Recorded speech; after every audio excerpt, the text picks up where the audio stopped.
How to Start a Boston Tea Party by Rhea. Ever had a rebellious spirit in you that tells you to fight back? Yeah, we've all been there and done that. However, that's not what Samuel Adams did. Nope. In fact, he never thought about what would happen or any of the consequences of the Boston Tea Party. Slow down. Why would we want to think about the Boston Tea Party? Because that has everything to do with your rebellious spirit. Now, let's dig deeper into the story. If you want to recreate the Tea Party, then you might want to consider these steps. First, travel back to the year 1773. You should portray the role of a low-life colonist living in Boston. King George is controlling you from half a world away, and you know it will not bode well with your ambitions.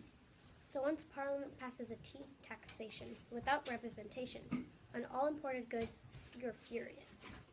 However, no one should panic. The time for a talk is over. It's time to act. Next, you must fire back on Parliament. Whenever you see a tax collector, you can threaten them with a ball of tar and feathers. But you should probably hold off on that step for later. Unless there's a huge fight with the tax collectors, threaten to throw sticks and stones at their house.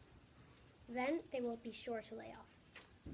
Then Parliament will irate. When they do, they will pass the Tea Act. All tea will have a tax. We colonists will have to go extreme and boycott all British goods. Yep, that's right, boycott. You should always refuse any goods from Great Britain. Continuing to boycott, give inspirational speeches. This will help gain men's trust. Soon you will be able to retaliate when you have a strong enough trust with your men. Once you're completely firm with your men, make a rebellion. This is where the action will begin.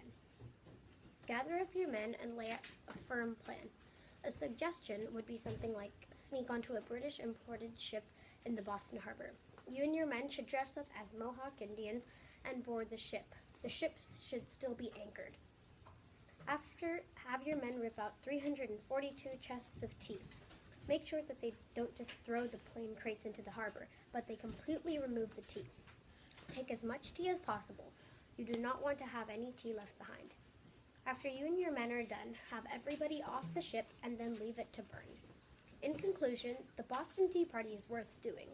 This will help the British understand that you and the colonists are not worth the tyranny. Besides, it's worth seeing the look on King George's face.